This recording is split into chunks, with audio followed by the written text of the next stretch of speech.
बीडमध्ये गोपीनाथराव मुंडे यांचे राजकीय वारस कोण यावर वाद पेटलेला आहे आणि या संदर्भातलं मंत्री छगन भुजबळ यांनी बीडच्या महाविधानसभेत वक्तव्य केलं. त्यानंतर करुणा मुंडे यांनी धनंजय मुंडे खरे राजकीय वारस असल्याचं वक्तव्य. याला धरून दिवंगत गोपीनाथ मुंडे यांच्यासोबत अनेक वर्ष तुम्ही काम केले. खरोखरच त्यावेळेसचे गोपीनाथ मुंडे कसे होते आणि त्यांचे वारस शोधणारे आता ते वारस दोघांपैकी कोण असू शकते? 1995मध्ये महाराष्ट्रामध्ये पहिल्यांदाच युतीचं शासन आलं आणि त्या शासनामध्ये स्वर्गीय गोपीनाथराव मुंडे हे उपमुख्यमंत्री बनले. त्याच्यानंतरच्या एक 5-6 महिन्याच्या काळामध्ये मी गोपीनाथराव मुंडे साहेबांशी चर्चा करून त्यांच्यासोबत भारतीय जनता पक्षामध्ये जाण्याचा निर्णय घेतला आणि 95 ते 2008 या कालावधीचा विचार केला तर अनेक जिल्हा अंतर्गत निवडणुका, विधानसभेच्या निवडणुका, लोकसभेच्या निवडणुका आम्ही एकत्रित लढवल्या. सहकार क्षेत्रामध्ये सुद्धा अंबेजोगाई सहकारी साखर कारखाना हा गोपीनाथराव मुंडे आणि मी एकत्रित लढून तो ताब्यात घेतला. अशा म्हणजे ह्या 13-14 वर्षाचा राजकीय त्यांचं मात्र अगदी जवळचं नातं राहिलेलं आहे. त्यांचा एक विश्वासू सहकारी म्हणून काम करण्याची मला संधी मिळाली आणि निश्चितपणानं त्यामुळंच जो काही आजचा एक दुर्दैवी वाद छगनराव भुजबळांनी या ठिकाणी एक नवीन वाद निर्माण केला. ते आले कशासाठी होते ते तर बाजूलाच राहिलं, पण गोपीनाथरावचे खरे वारसदार कोण आहेत हे त्यांनी जाहीर करून टाकलं.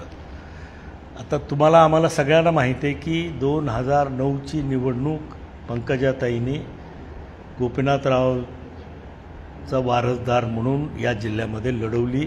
भारतीय जनता पक्षाच्या आमदार म्हणून 5 वर्ष त्यांनी विधानसभेमध्ये काम केलं.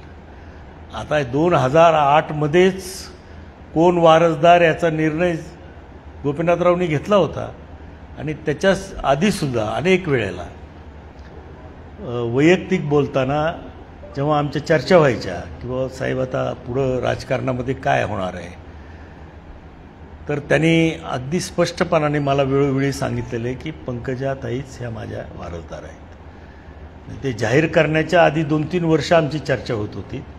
त्यावेळेससुद्धा त्यांनी अगदी कुठलेही म्हणजे वेळ न लावता 1 मिनिटामध्ये पंकजाताईचं नाव त्यांनी घेतलं. त्या अर्थी त्यांच्या कुटुंबामध्ये गोपीनाथरावच्या वारस म्हणून पंकजाताईच निश्चितपणानं त्यांच्या मनामध्ये आणि ह्याच्यामध्ये होत्या. ह्याच्याबद्दल दुमत असायचं कारण नाही.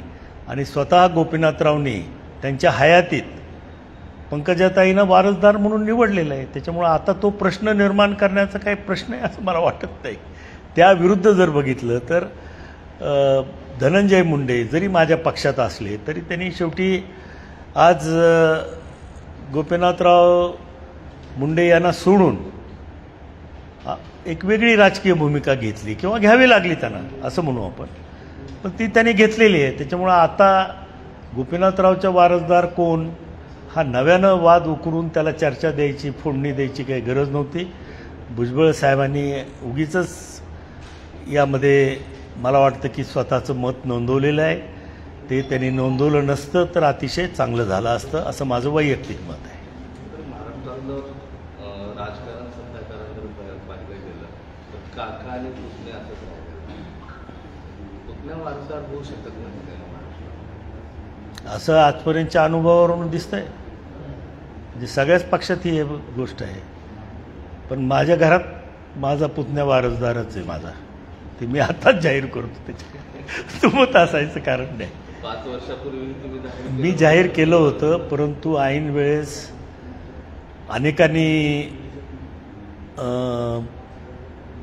मला या ठिकाणी सांगायचं की अनेकांनी मला सांगितलं की तुमची उमेदवारी असेल तर आम्ही तुम्हाला मदत करू. त्यांनी मदत केली नाही केली हा वेगळा गोष्ट आहे. परंतु शेवटी असं संभ्रमाचं वातावरणामध्ये मला तो शेवटी निर्णय घ्यावा लागला. मी तो घेतला आहे मान्य आहे. माझं वारसदार आधी जाहीर करणं हीच चूक होती. ऐन वेळेस जर उमेदवारी दिली असती तरी काही फरक पडत नव्हता, परंतु एक लोकांचा आणि कार्यकर्त्यांचा एक सकारात्मक विचार व्हावा या दृष्टिकोनातून मी ते निर्णय घेतला होता. आता पुढंसुद्धा त्या निर्णयावर मी ठाम आहे. राजकीय वारसदार तुम्ही जाहीर करताय, तुमची पुतणी आहेत. होय. महाराष्ट्रातली पहिलीच घटना असावी. नाही, काका पुतण्यावर मी मागच्याच वेळेस जाहीर केलं होतं, परंतु अचानक उमेदवार इतके वाढले आमच्या मतदारसंघात, ते उभे केले गेले. रमेश आडसकरांना कुणी उभं केलं हे तुम्हाला आता मी नव्यानं सांगायची गरज नाही. महादेवराव निर्मळला कुणी उभं केलं हे नव्यानं सांगायची गरज नाही. हे 2-2 उमेदवार, एकीकडं मराठा समाजाचं मताचं विभाजन व्हावं आणि एक ओबीसी उमेदवार म्हणून त्याच्या मागं सगळ्या ओबीसीनी ताकद उभी करावी असा दुहेरी हेतू होता.